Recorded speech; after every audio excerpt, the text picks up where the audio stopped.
All right, let's get started. So first thing we're going to want to do is going to pull in our reference. To do that, I always like to make sure that we're in the front view so that the reference is easy to line up when we're trying to get certain details right. So to do that, I'm going to hit 1 on my numpad. If you don't have a numpad, like you're working on a laptop maybe or something, or like you have a smaller keyboard, what you can do instead is you hold down the Alt key and the middle mouse wheel. And once you do that, you'll see that your camera is going to start locking to a different position as you kind of move the mouse around. You'll see in the top right corner up here at the gizmo how it kind of moves around to show that we're at different views. The one you're going to want is X or negative Y in the green dot. That's how you know it's the front view. Once we're there, we're going to add our reference to the screen. So to do that, you're going to hold Shift and A. And when you do that, that pulls up the Add menu. And so we will select Image, Reference. Once you do that, it's going to pop up a file view for you. And so you're just going to navigate wherever on your computer you've stashed your reference image. Boom, and there we go. Now we have a reference image. So the next thing I like to do is kind of just prep this a little bit so that it's a little bit easier to work with. And so first of all, I like to select my image, and I go over here to the right and I click on the object data properties. And I like to turn on the opacity and just drop it down so that it's a little bit lighter. After that, I'm just going to rotate it. To do that, I just select it and hit the R key. And we're just going to try and line this up roughly. Doesn't have to be perfect.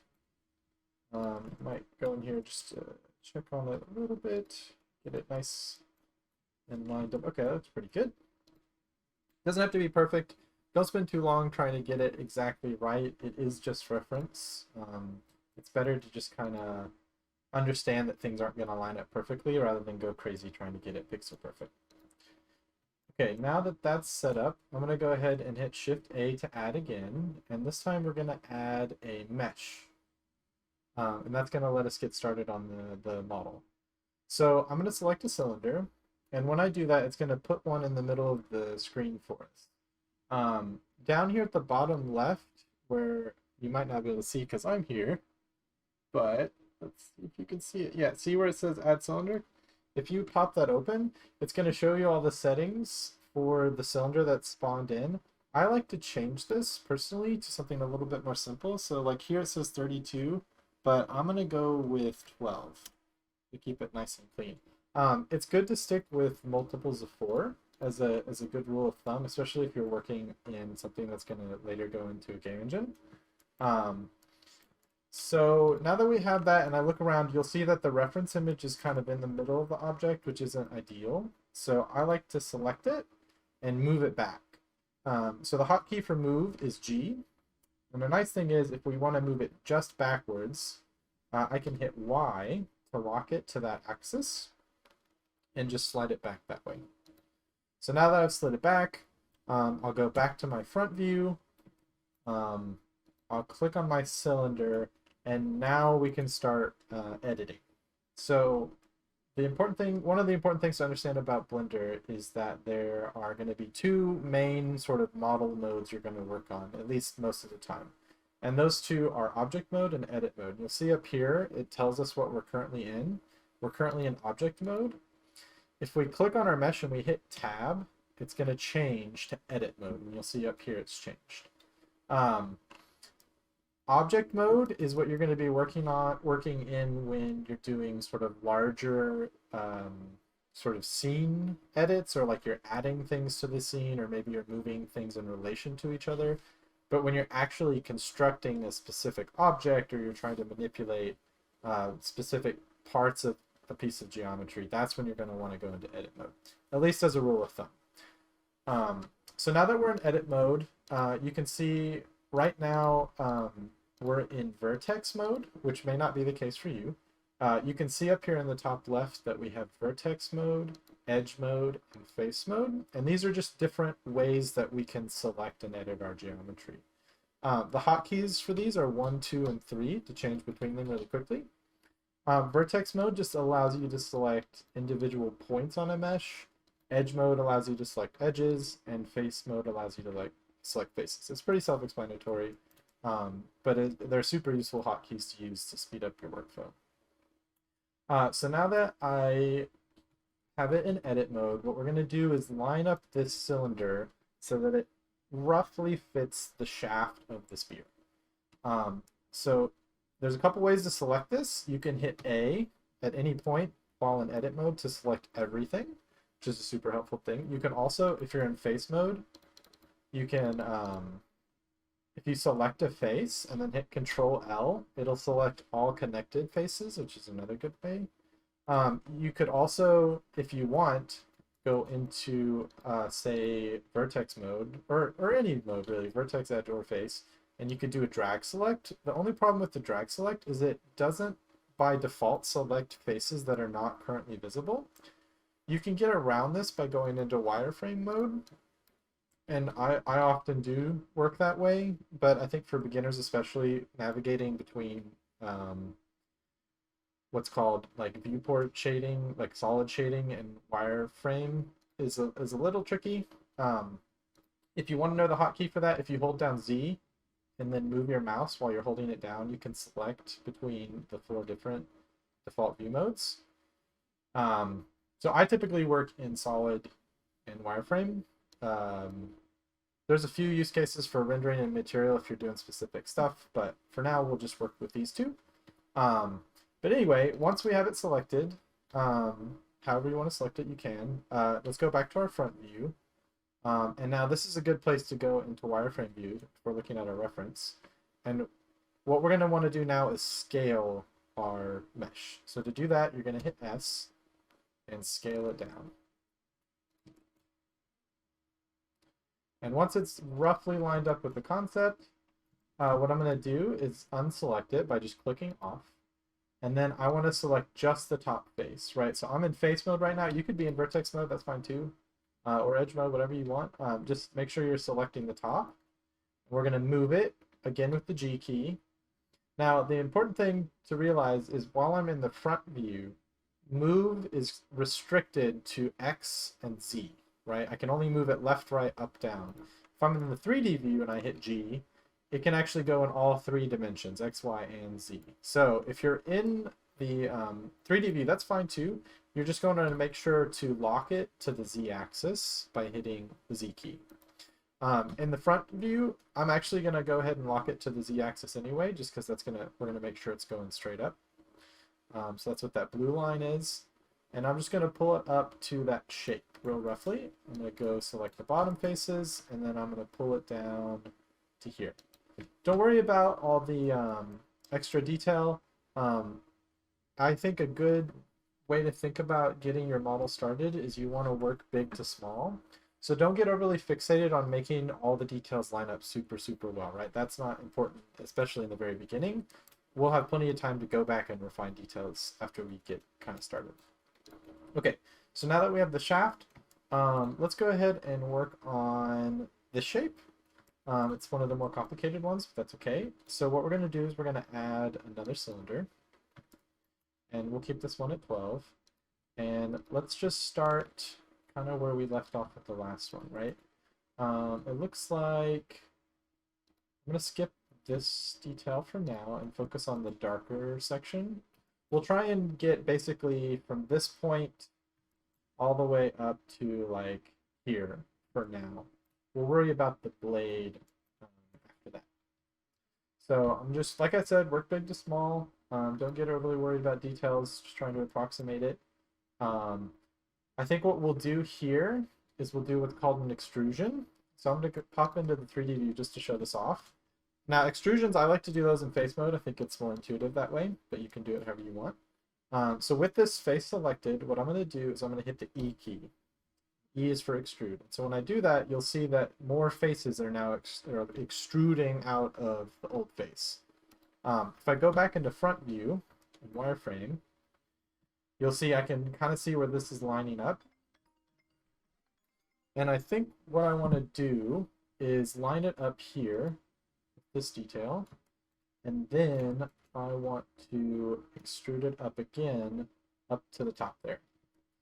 So I'm just kind of trying to lay out sort of where the big lines are for where detail's going to happen. I think you'll get a better sense of how I'm making these decisions as you kind of work on more projects. So don't worry too much if it doesn't make sense right away. We're probably going to have to bounce around and change how we set things up. It's not really a hard and fast rule for how you do a lot of this stuff. So from here, let me look. I think we'll add another edge. So this is another tool we haven't talked about yet. So when I'm in edit mode, if I want to say add another loop here, right? Kind of like how we have these loops here. You'll see I selected that one. It goes all the way around. If I say wanted to add another one because I wanted to maybe expand it so that it could go out and reach those edges, the way you do that is with Control R. And when you hit Control R, what it does is it looks at your cursor and sees if your cursor is hovering over a line. And if it is hovering over a line, it's going to show you a preview with a yellow line, how it would cut that line in half all the way across the geometry, right? So right now I'm hovering over this line or this line, right? It doesn't really matter. These are all the same sort of ring. So it understands it wants me to, we want to cut in half that way. But say I hovered over this line, right? Now you see the preview is going up and down. So we just want to make sure we're cutting in half this way. You'll see if I click just once with the left mouse, it doesn't actually finish what it started. It automatically starts sliding around because after it's cut, it now is asking me, okay, you cut it, but do you want to like slide it around? And so you can right click to say, no, I don't want to slide it around. Just put it exactly in the middle. If you don't want to do that, you could say hit Control R. Or here, I'll go back into front view and wireframe. I'll hit Control R, right, to see it. And maybe I do want to slide it, right? Like maybe I want to slide it down here. And so instead of right clicking, I slide it with my mouse and then I left click. So it's totally up to you. You can always, you can add that edge loop, right? Right click to let it just be in the middle. And then you can slide it down, right? And you can do that with GZ like we were doing before. You can also hit GG to enable edge slide, and that's just going to make sure that whenever you move whatever you've selected and hit GG with, that it will not actually edit the geometry to the best of its ability. It's just going to slide along the surface. So anyway, I'm going to go down here and I'm just going to scale that out with the S key. Like that. Cool. Okay, that looks good. And like I said, don't get overly fixated on getting the details right. Although, as I did that, what I'm realizing is I probably don't want to scale it uniformly. What I want to do instead is scale it specifically in the x-axis. So if I hit SX, you'll see I'm scaling, but in the x-axis. And so now when I orbit around, you see, oh, it hasn't actually turned into like this big bulbous thing, which is not what we would have wanted. So looks good. Go back into wireframe and let's just continue to add some detail here. Maybe I'll select these faces and scale them in the x-axis like that. We'll go here. Maybe let's add another edge loop. Control R. Let me slide that down here. Actually, scale it in the x-axis in. Add another, scale it, or drop it down with GZ. Scale it in the x-axis. And then let's talk about how we might want to add these sort of wing shapes, right? There's not like an immediately obvious way to do that. So I think what we're going to want to do is we're going to select this face and this face. And we'll just do one side, and I'll show you how to mirror it over here in a little bit. So with these two faces selected, what I want to do is I want to extrude them. And what we're going to then do is attach these edges back. I think that'll be the way we want to do it. So to do this, I think the easiest way is going to be to snap these vertices just back to where they are and then weld them. So to turn on snapping, if you hit this little magnet up here, click on the drop down and then change the snap mode to vertex. That's going to let us like select a vertex, and if we move it near another vertex, it'll try to snap to it. So for instance, if I grab that one, hit G, and I hover over that, you'll see a little orange circle appears to show me I'm snapping to it. That's exactly what we want. So there we go. So now we snap them, which is good, but if say I wanted to edit this area later and I selected this face and I hit G, you'll see it's not actually merged to it, which is a problem. There's also some faces that are like weirdly compressed in there, which is a big no-no. So what you can do to fix this is if you hit A and then you hit M to bring up the merge menu, you can do what's called a merge by distance. And so all that does is it, by default, it has like a really small number here. It might be a little different than mine. And it's just going to merge all vertices that are within that distance of each other. And so if you snap them together, they're technically on top of each other, so they're for sure going to get merged. So you can see now when I move that, it's all connected, which is good, what we want. Awesome. So that looks good. I like that. So I'm going to grab these vertices now, and I'm going to pull them down. Something like that. And I think that looks good. What we'll do from here, I think, is we'll grab these two faces, go back to front view, wireframe, and then we'll extrude again. And I'm just going to scale, might rotate it a little bit. Maybe I'll go in here and start grabbing individual vertices, something like that. And you know, we're just going to keep doing that, trying to get this shape.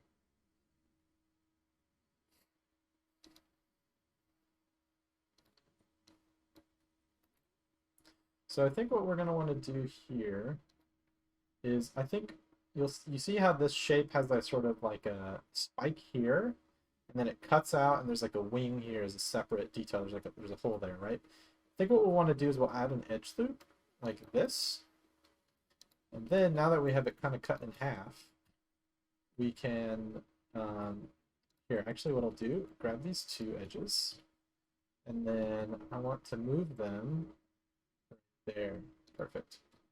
Okay, so now I can select these faces, extrude them up, and then I think what we'll do is we'll do another merge. I'll take these vertices and pull them into that, right? And then I'll go back to our merge menu by distance, have the merge, looks great. I think this is looking, how should I say it, like a little bit like overly flat. So I think to fix that, we grab this vertex and hit GG again, slide it out like that. I think that looks a lot better. We'll also take these two vertices like this, and we'll try and line them up a bit better with this vertex. So maybe something like that. We can even hit GZ to grab it, and see, because we're in vertex snap mode still, if we hover over that, it'll snap. But because we hit the Z key, it's only going to snap in the Z axis and no other axis. And then we'll go ahead and say GY, or sorry, not GY, GX to snap it in the X axis as well. So now we know they're in a nice straight line. And I think what we could even do, now that I'm thinking about it, grab this one, just snap it like that. I think that looks good. So we'll bring up the merge and remerge that. All right, looks good. So now let's okay, so now I did like that I slid that vertex to make this feel more 3D, but now that I'm looking at the reference, by doing that we kind of messed up the silhouette. So I'm going to grab all these vertices here, it's a little drag select. I'm just going to pull them out like that. Just grab these two, this, slide them somewhere like this. You know, I think that looks pretty good. We're getting there anyway, right? So, okay, looks good, looks good. Let's clean up this a little bit. So we want this line here to be the most, the closest to the exterior of the silhouette, right? That's what's going to make it feel appropriately rounded. So if I grab these vertices, or these edges, go back to my front view, and I just pull them over a little bit, then maybe pull them down just a tad. I think we're going to have to grab this one and this one. We have to pull them down and over a little bit too. We might even pull them back after doing that. And you see how we have this nice, like, consistent, like, sort of border around the silhouette? That's what we want. Okay, so that's looking better. I'm going to go ahead and grab this edge, slide it down, Keep this line kind of consistent. And then what we'll do, I think, is another extrusion. So I'll grab these faces and then extrude upward and pull it like this. Grab those edges, put it here. And then I'm just going to try and clean this up a little bit. Even out the geometry maybe. I'll add maybe another edge loop here. Give it a little more roundness, just a little more geometry to work with. If you're ever realizing that your thing's snapping and you don't like that, you can always just turn that off. Turn it on later. Okay. Yeah, I'm just massaging vertices here, trying to keep things nice and clean. Clean and consistent. Let's go ahead and maybe actually pull this down. And let's see, pull that down as well. I'll pull this over to that. And we want to pull this in like we did before.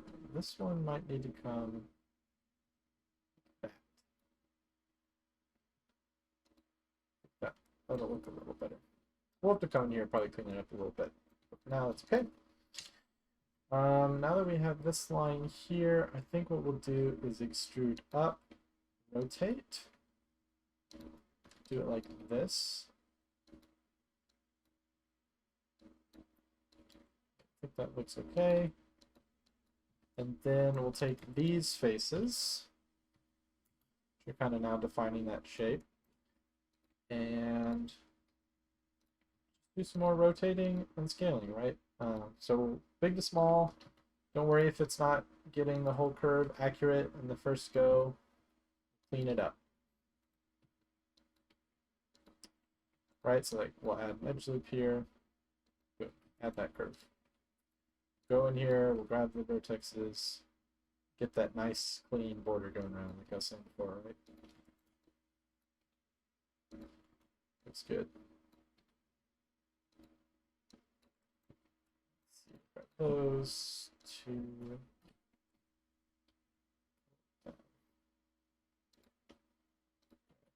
These two, right?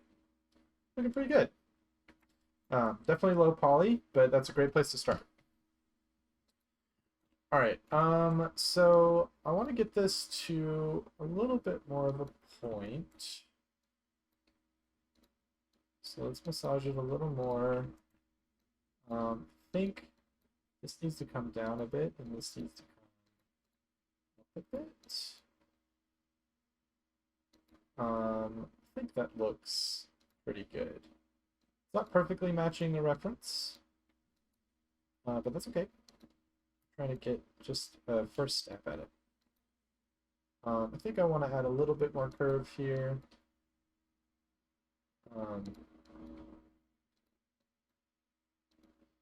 So a good thing to try and do is try and keep your vertexes and your faces relatively evenly spaced, right? You don't want to give, like, you wouldn't want to say have, like, you see how I've got 1, 2, 3, 4 bands here, and they're all like somewhat similarly sized, right? You wouldn't want something like this, and this, right, where you have like thin strip, large strip, thin strip. You know, that's not what you want. You want like a relatively even distributed geometry.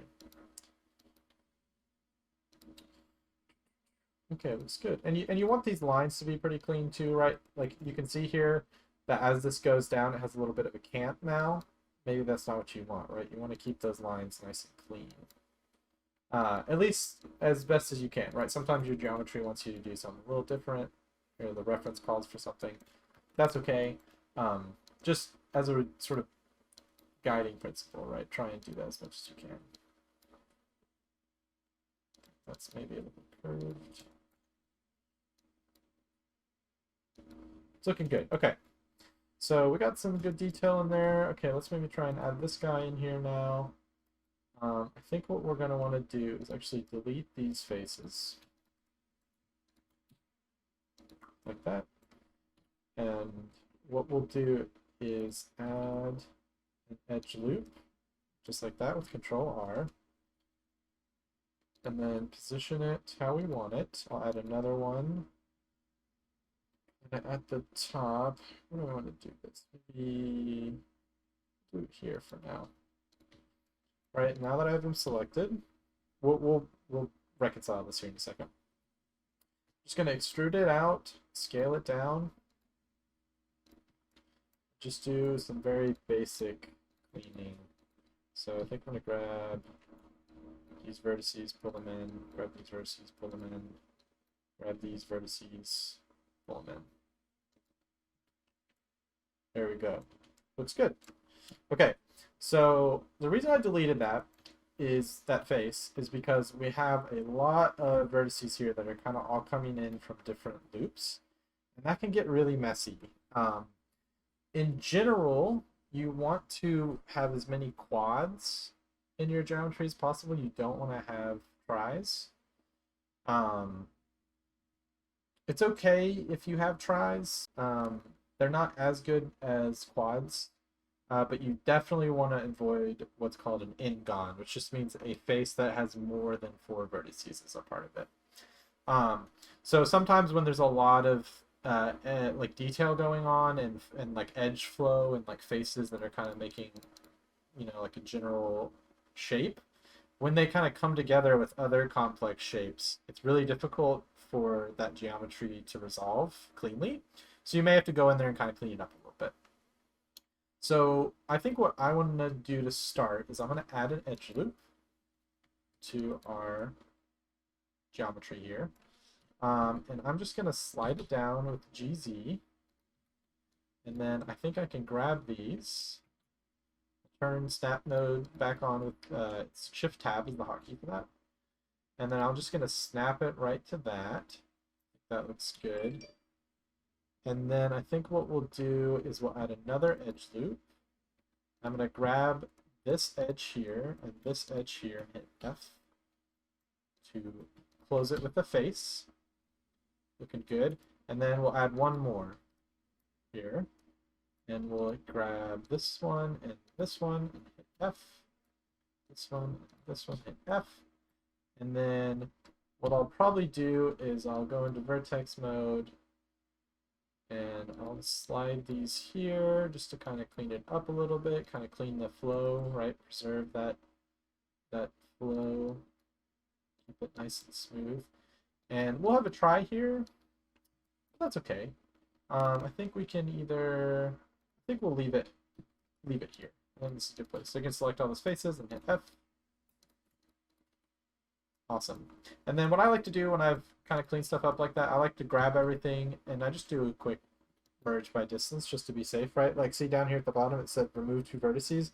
I don't even know where those were, right? But I cleaned them up and now I don't have to worry about them. So okay, cool. Looks good. I think that's a good start on that shape. We can come refine it later. That's totally fine. But let's move on for now. Let's kind of, I guess we could, let's go down here. Let's do the hill. So I'm gonna go ahead and just connect this real quick. So depending on the modeler, you're gonna get a different opinion. Some people really like to have all their geometry be super airtight, like have it all connected, and that's totally fine. Other people like to have sort of multiple pieces of geometry that aren't welded together, but that maybe overlap each other slightly. It's definitely a sort of preference. I think you're going to get in general, a more, how should I say, like when you start texturing an object, if you have sort of like overlapping geometry, it's going to be more likely that you've wasted texture space, right? Because there's actual geometry that exists that's not visible because it's like overlapping or inset into each other. So it's not going to be visible to the person looking at the final textured thing. So there's a little bit of waste there. But on the other side, of the coin, if you weld everything together, sometimes it's going to be a lot more difficult to unwrap, or it might be really difficult to get the topology really clean. And so you kind of just have to balance what's more important to you for the object. Typically, when working in games, the most important thing is like having clean topology and like efficient use of geometry, right? Like, so if something's really detailed and has a lot of edge loops, you don't want to have to weld that to like a really low piece of geometry that didn't need all that detail, but you're just welding it together and adding a bunch of geometry because you want it to be airtight, right? So that's just something you kind of pick on based on the project you're working on. I think here what I'm going to do is I'm just going to add a piece. I tend to fall on that side of things mostly because I work on games. I like overlapping stuff just fine. So I'm just going to scale this up a bit. And I think it's going to be slightly larger than the pole. We might have to... I'll go ahead and add this edge loop here and extrude that out. But then I think what we'll want to do is select this. And what I did here to select all those edges, you'll see I might have done this earlier. If you hold Alt while you're selecting a face, it's going to automatically try to select the edge ring. And the reason it's able to do this is because we have clean geometry, right? If I hit Alt here, you'll see it follows my edge flow, right? If I hit Alt here, it stops, right? Why? Because it was try. The geometry got a little messy, which is okay. It's not like the end of the world if things don't flow, but the more things flow, the easier time you're going to have. Right, so now I'm looking at this, I'm like, oh, this flow's not that great. Now I want to clean it up. Even things out, right? Keep it nice and evenly distributed. Looks nice. All right. Let's...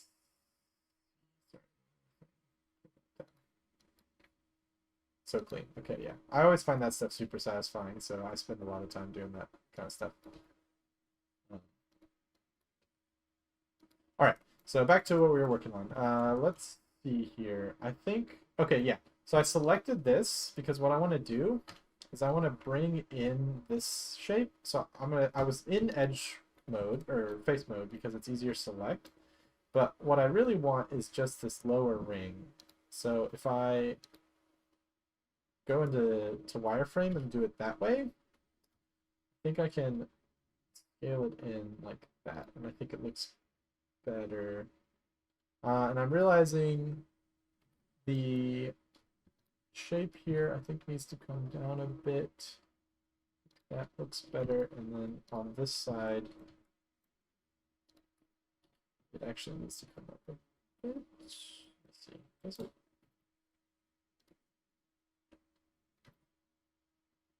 I think, yeah, I think it needed to come up a little bit. Okay, and then we'll select that and just pop it in there. I'm realizing this is a little bit larger than we want it. I think there's actually a slight taper towards the top, so I'm just going to pull it in a little bit. That looks pretty good. All right, let's see. Now I'm gonna put that in a little bit. Let's work on getting this detail in here. So I'll select that edge loop. And then I think what we'll do is we'll add another one here, scale it in a bit. I'll add one here. Let's get that spike in there. And then kind of just further divide it by... Oh, and as I'm doing this, I'm realizing I'm scaling in the x-axis, or not in just the x-axis, which is a big mistake. It's not a huge mistake. Let's fix it. But like I was doing before, right? We don't want this to get super bulbous or like have a lot of variety in that profile.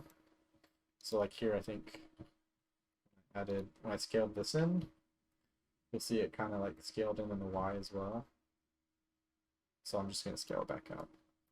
So that's how you might fix it if you accidentally did that as well. So it looks good. Like I said, I want to scale this one in a bit. This one might even scale. I don't know how I want to do that. Well, I think if we ever come back and add in this kind of gold detail, how it kind of maybe is like embossed in the center, we might revisit this detail a little bit because I think it'll change it a bit. But for now, that looks pretty good. So I think I'm happy with that. Let's go back to the center here. So let's add some more geometry, as always. Scale it in the X. It's good. You can see I'm just kind of massaging a little bit even before I scale it. Just kind of, I can kind of expect how it's going to do stuff.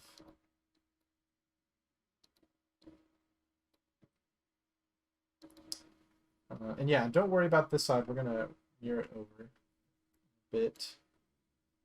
I think good. Let's add one more. Just kind of add a little bit of curve. Okay, that's good. And then, you know what? Okay, no, actually, I think we'll do that. So we'll do that. Put that in.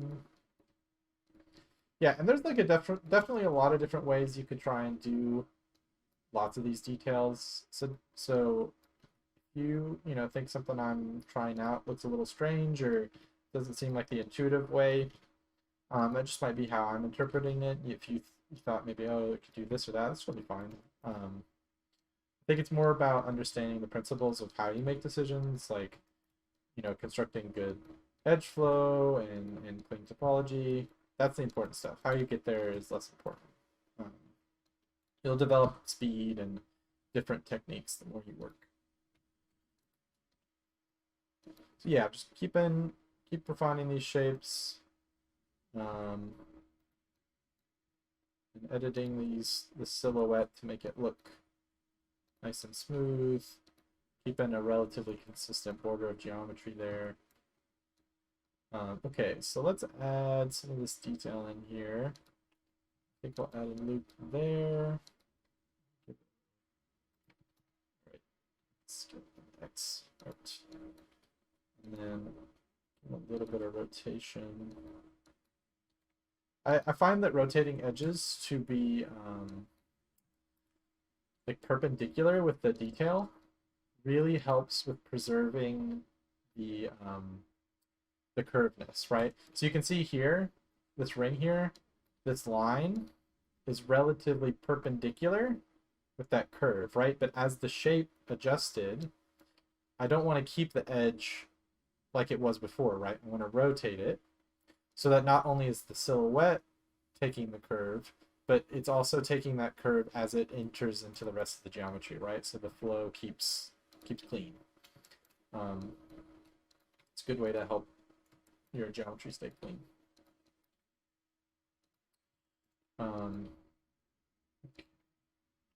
Looks good, looks good. All right, so I think for this part, what we'll do is I'm actually going to take these faces, all of them, and then just delete them, right? And now that I've done that, I'll probably regret it. But I think what we'll do is I'm going to add this detail in.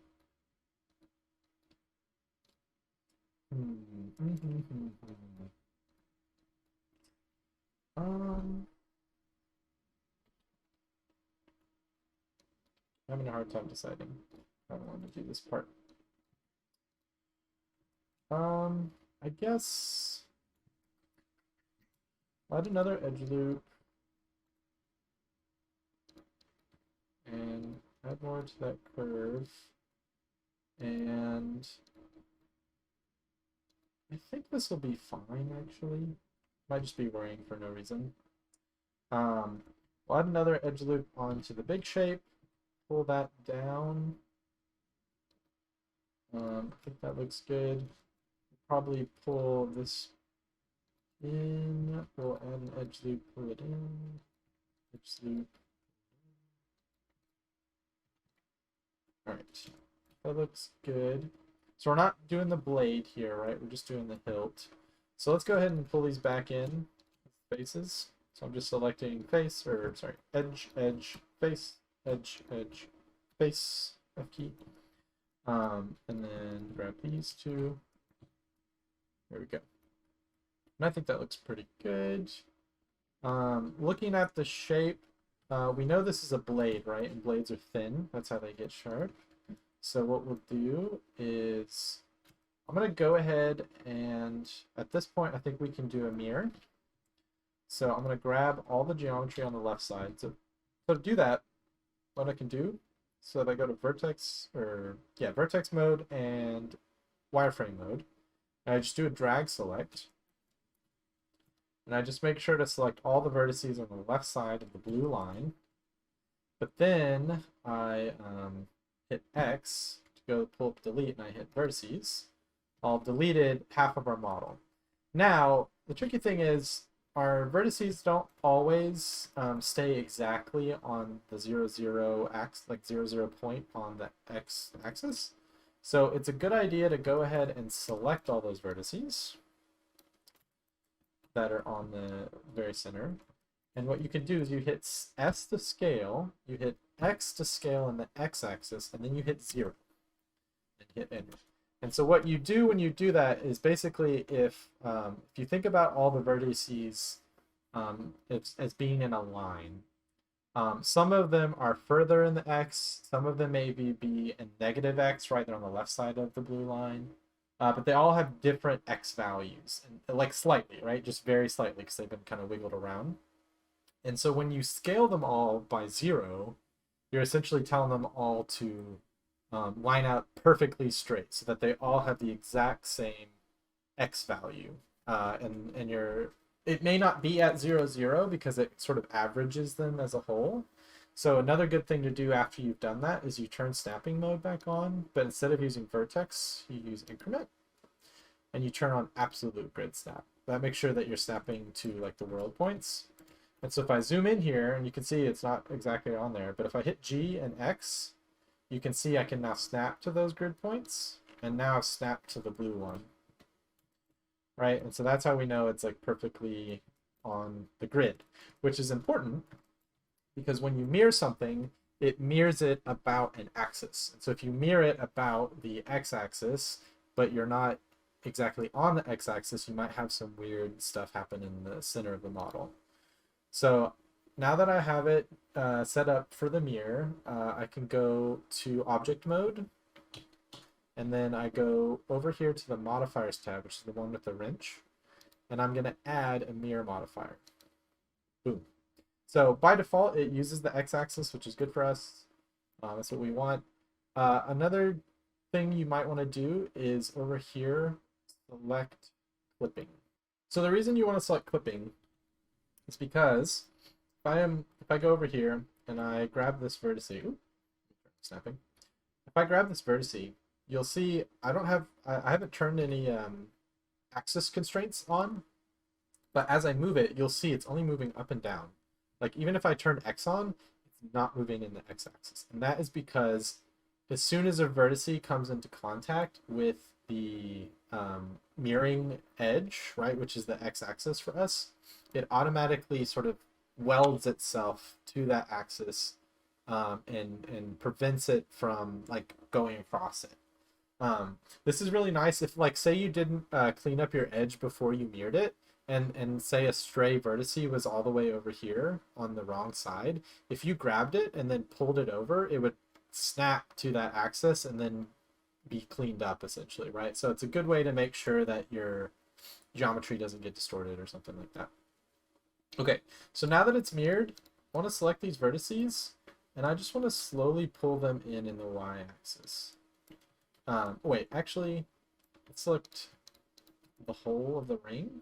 Instead of moving, scale.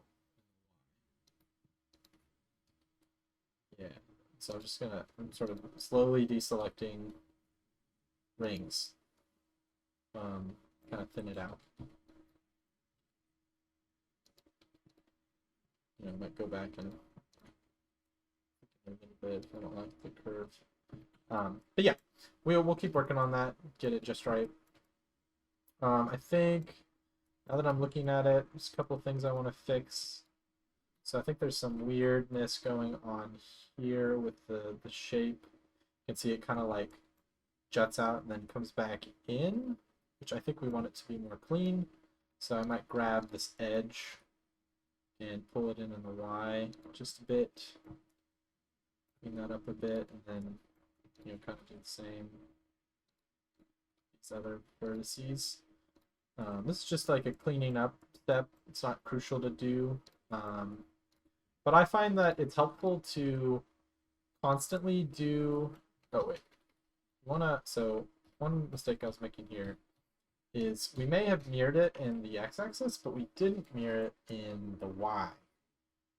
So we want to make sure we're grabbing both sides when we do stuff like this. So like I was saying, I like to do cleanup like as I'm working. Some people like to do it all towards the end or something like that. Like I find it's helpful to like constantly be like looking around and looking for stuff like this to kind of clean up. Because if you save it all for the end, it's, I think, more difficult. I think it's easier to kind of slowly refine the shape bit by bit. So let's see. I think it's flowing pretty good. I don't know if I like, so it seems like this feels pretty flat, comes down pretty clean, then it bumps up, right? I'm trying to decide if I like that. I think I do. I just don't know if I maybe want it that dramatic, right? So maybe I'll grab these faces and I'll scale them out just a little bit. And then I think that looks better to me. But yeah, I think this is looking pretty clean. Maybe I'll pull these here and I'll just kind of edge them out just a bit. Just slowly kind of looking at stuff, seeing what I like, seeing what I don't, modifying it just bit by bit. Okay, so I'm pretty happy with that. I think what we'll do now is the spear tip. I think that'll be fun. So, so far we've been working in, just a little review here. We've been working in edit mode pretty much this whole time. There at the end, I turned object mode on to add a modifier, which is pretty normal. You don't normally want to work with modifiers in edit mode, but there's an important distinction to understand about when you're creating a new piece of geometry in object mode versus edit mode.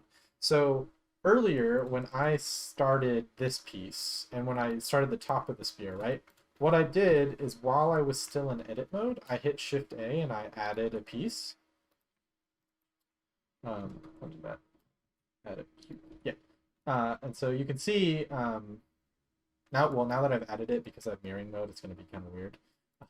So it didn't act like that before. But just know that when I did that, it sort of created new geometry, but in theory, it's still part of this object, right? And I know that because if I look up here in the scene collection, all we have is cylinder, right? Which is what the initial sort of primitive we used was. I can rename this to like spear base or something like that. But what I'm going to do for the spearhead is while in object mode, I'm going to hit Shift Add. And when I do that, you'll see in the scene collection, now we have cube as well as spear base. It's a different object. And so because it's a different object, the mirror is not applied to it. The mirror is only applied to spear base. I tend to prefer to not append things to a mirrored object just because it's a little messy. Like for instance, when we go back to add these in, I'm not going to add those in the mirror object. I'm going to add it just in as like a new object, but then we'll append it back to the mirrored object so that it then gets mirrored. If that doesn't make sense right now, don't worry. I'll talk about it more when we get to it. But anyway, just know that we made a new object for the blade. I'll even rename it here to blade. And we're going to just kind of do what we did before. Build up the shape, just kind of slowly work on it. I think I'm going to go ahead and scale it in the y-axis to keep it nice and thin. I think go back to front view. I think a good idea, so this is something I like to do with blades in particular, is I like to go ahead and add another edge loop in the center like this, and then scale in the interfaces a good bit, right?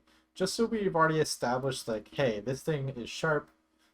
It has a fine point that is defined by just like one edge, so that we make sure it's always looking sharp, right? We don't want like a really blocky looking blade, right? It won't look sharp.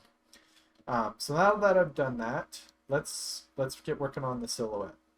I think we can safely work without the mirror modifier for now. If you prefer working on with the mirror modifier, you totally can. That's up to you. I think we'll go ahead and actually start down here. And just pull these edges in. I think pulling them to this black line makes sense. Let me start here where that black starts. We'll maybe add one more here.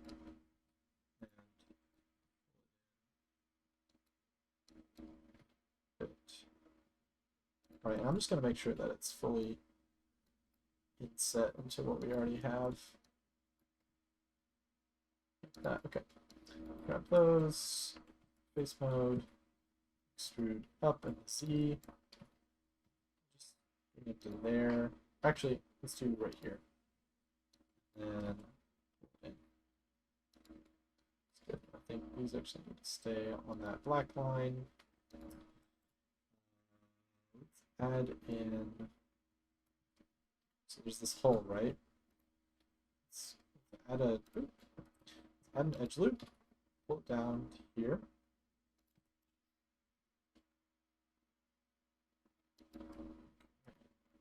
So you can see this is an important thing when working with reference. Is just try and be consistent with the way you're working with it. You don't have to be super accurate, but it's a good idea to keep in mind certain ways you're referencing it, right? So for instance, for these points here, right, I'm kind of using the edge outside of the dark is where I'm referencing it. And that's even true up here, right? I kind of like brought it more out. Whereas here, I'm more using the edge of the green. I think the edge of the green is probably a better place because the black is the silhouette from a sort of like outline shader. It's not super important that you pick one or the other, but just be consistent. So yeah, fixing that up looks good. Maybe pull that up just a tad. Pull that in. Okay, so looks good. Okay, let's do the point. So I'm going to pull it up to that point, inner point at least, and then this will be a fun thing to do. So what I'm going to do here is if I click both of those and hit M, merge at center, it's going to pull them together like so. And now we'll bring these up. And I'm just going to select all of these, merge at center. Boom. Just like that. So that looks good. Getting real close. Let's add the hole. So I think what we'll want to do is add an edge loop. But I don't think we want to just add one. What we want to do is add two, but evenly space them. So to do this, if you scroll up on your mouse wheel, you can increase the number of cuts. Just super helpful, right? So I'm going to go ahead and do 3. And I'm going to do 3 because I think there's going to be a bit of a point we want to preserve, and that little bit of geometry is going to be helpful. So with those 3, I'm going to grab these 2, pull them up here, pull them down, pull them in. Cool. Now face mode, Grab all those faces and delete them. Now what you can do is if you hold down Alt while in edge mode, you'll try and select that whole ring. You'll see it doesn't really work. This is actually an Ngon. Let's actually fix that real quick. So to fix that, this is something we haven't done yet. So a little tricky, right? But wouldn't it be convenient if we could just add a line right there, right? And you can. So you just hit K to open the knife tool. You'll snap the vertices. Bam, hit enter. Now it's cut up into two faces. Super helpful. We'll go ahead and do the back. You normally want to work in vertex mode when you're using the knife tool. I find that's the easiest. So now if I hit Alt, you'll see, hey, it actually selects the whole thing, right? We cleaned up the geometry and we were rewarded. Okay, so now I'm going to hit Extrude, except I'm going to undo that, Control Z. I'm going to turn Snap Node on before I do that. Perfect. And then I'm going to do a quick merge. Just make sure everything's clean. Yeah, we got rid of the 6 vertices that were from our extrude. So that looks good. I think, what do we want to do here? I'm realizing now that we kind of modeled some of this detail into the base rather than the blade. And we sort of connected them here, which is okay. But I think we're going to want to distinguish them clearly. And I think one way we can do that, if I select all these faces, go into face mode, and then I alt click here, it's going to try and unselect everything. Can, right? And then I'll make sure to hold down control when I'm dragging to unselect. Just wanting to extrude this face right. I'm also going to hold alt shift and click to unselect a ring.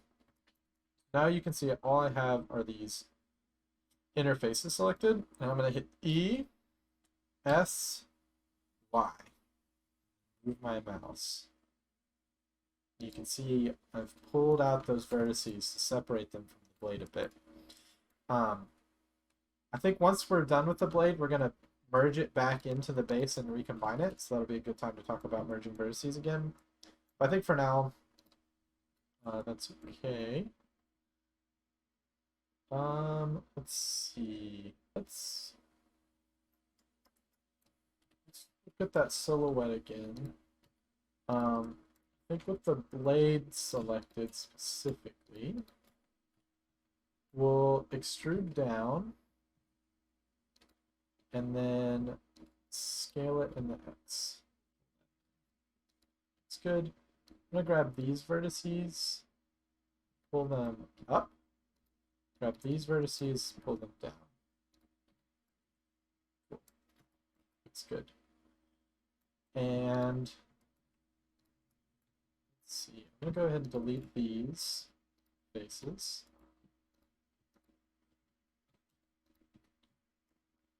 All right, and then we just have to merge these back in, right? So to do that, first of all, let's select all our vertices on the left half again. I'm going to go into face mode this time, delete the faces. We can go ahead and select all of our inner vertices, scale them in the X0, looks good. Then what we do is if we select this, then select this and hit Control J, is going to merge the blade to the base and then automatically apply that layer modifier.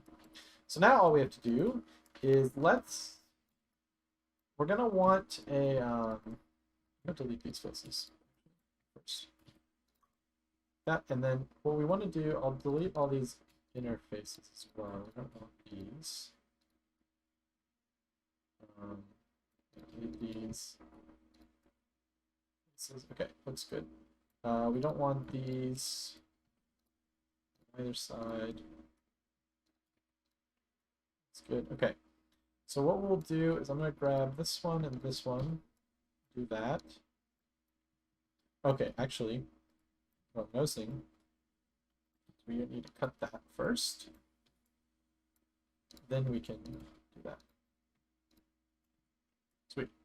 All right, and then grab these. I'm just going to scale them a little bit, and then take these, scale them out a little bit. Just kind of smooth that transition a little bit. And then like this, we'll maybe pull it out just a tad. All these just a tad. Clean it up in a bit. But we want to merge these back, right? So we need another edge loop. But maybe we don't need an edge loop all the way down, right? So what I think we can do, take out our knife tool, grab this vertex here, and then just pop it up like that. That's good. We'll do it on the other side. And that way we've created a try, but we didn't create any ingons, and we didn't actually have to create that much new geometry, which is good. So now they're merged together, right? Which is great. We want to clean this up a bit. Turn this GY, snap that Y-axis. I think grab these, scale them in the Y just a bit. Specifically grab the vertices, scale them in the Y a bit. That's looking good. All right. So I think overall it's looking pretty nice, right? I think we definitely have some stuff we're going to want to clean up. But I'm pretty happy. I'm going to scale that in the Y a tad, which means I want to scale these in the Y a tad. Which means we want to scale these in the Y a tad. Okay, we'll maybe even scale all of these as well. Right, and so you got to balance like sharpness versus like heft. Like you don't want it to look too delicate, I don't think. So a good thing you can do is we can turn on proportional editing. So when you do that, you see as I scroll my mouse wheel, it has this like area of effect, how it's going to like thicken things proportional to the distance of my current selection.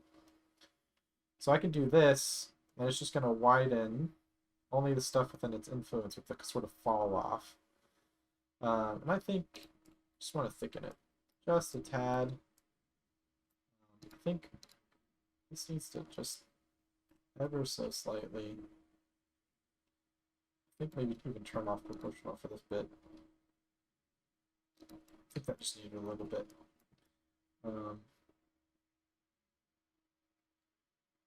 Yeah, okay. Looking good. So a quick thing you can do, you can see my model looks really faceted. It has all these distinct faces. If I select them all, and I go to Mesh, Normal, and then I hit, no, sorry, Shading, Smooth Faces. Then I go to our Object Data property, Geometry Data, not Geometry Data, we click Normals, yeah, here we go. Auto Smooth. You'll see, it looks so much better, right? Like there's still a little weird stuff going on here and there, but it's just basically automatically creating smoothing groups to shade the object to keep kind of shapes well defined, right? So I think that looks pretty nice. Actually, I'm pretty happy with that. Okay, so now let's go ahead and add these fun little shapes out to the side. So, okay. We're gonna, like I said before, I'm gonna do this in object mode. Just gonna add a cube. And then I think we can actually probably just make one. And then we'll start with the medium one. And then probably duplicate it and maybe make some slight changes. Good. So let's rotate this 90 degrees. Or not rotate. Let's rotate it 45 degrees. As a start. And then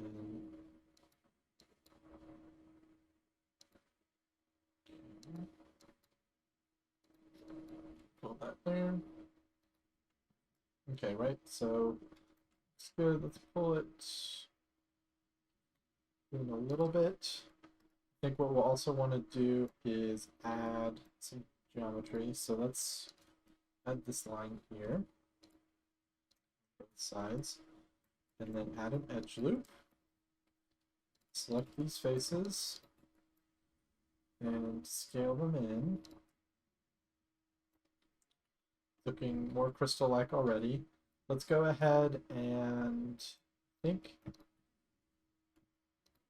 Okay, so what I'm going to do is I'm going to select vertice, vertice, vertice, merge, merge at last, so that they all merge on the last one I selected, right? Now that I've done that, they all kind of come to that nice fine point. And I think what we want actually is to add another. Okay, okay. I don't think we actually do want to merge them, but I think we want to get it pretty close. We do want it to look sharp. May even come up here, really pull them in. Right, yeah, looks good. Okay, now I want to add another cut like this, both sides. Looks good. And then what we'll do is we'll grab these vertices and just scale them out. Yeah, that looks good. Let's see. I think I'm noticing there's a little bit more shape to this. So I'm adding these two edge loops, slide them down, and then I'm just gonna pull them in. Yeah, that looks good. And then I think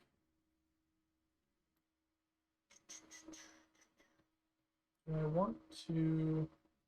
So what we could do is this. If we felt like we wanted to maybe like further define the shape like that, I kind of like that, so I think I will do that.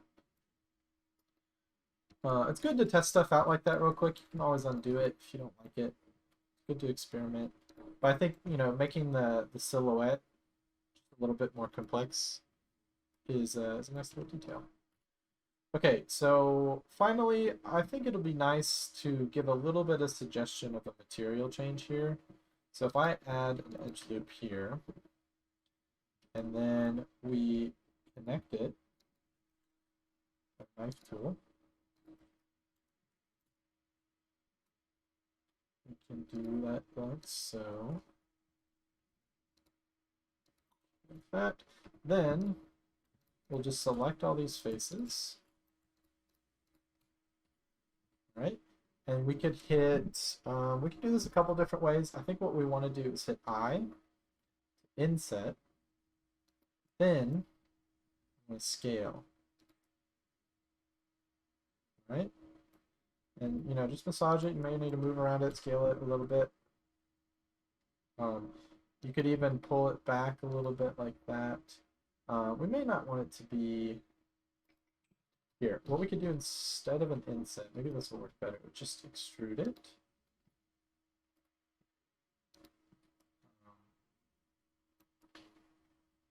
I think that works just fine.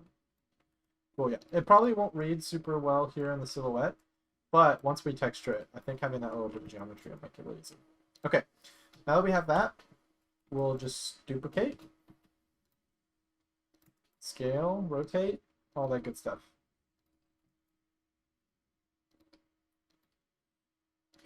Right, so this one is a little bit different proportion-wise. Totally fine.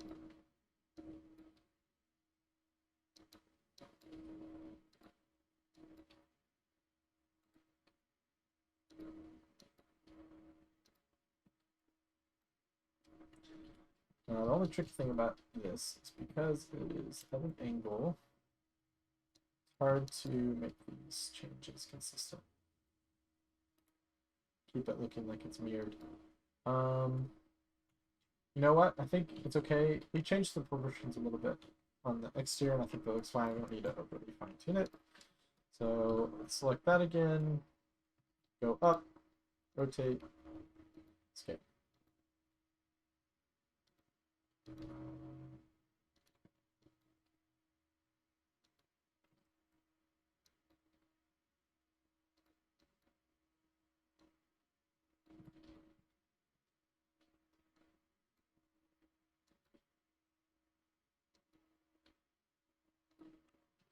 All right. And now that we have those, all we do is select the object, select the spear, hit Control J, boom. Look at that, looking nice. Okay, next let's work on, well, actually, I think let's call it here, and we'll continue this in the next video. So I know we covered a lot today in this video, so if at any point you have any questions, or if maybe I did something really quick and I didn't really talk about it enough, or you just want a little bit of extra explaining, I'm happy to give any feedback, so go ahead and leave a question in the comments if you'd like. I'll also put a link to my Discord in the info down below. I'm hoping to get started with some live classes over at Twitch pretty soon. And I want to do some sort of homework reviews kind of setup, start teaching some classes there. So if you're working on this and following along, feel free to post some screenshots, or even you could share your Blender file, and I'd be happy to kind of take a look and give some feedback and stuff like that. So you can find that down below.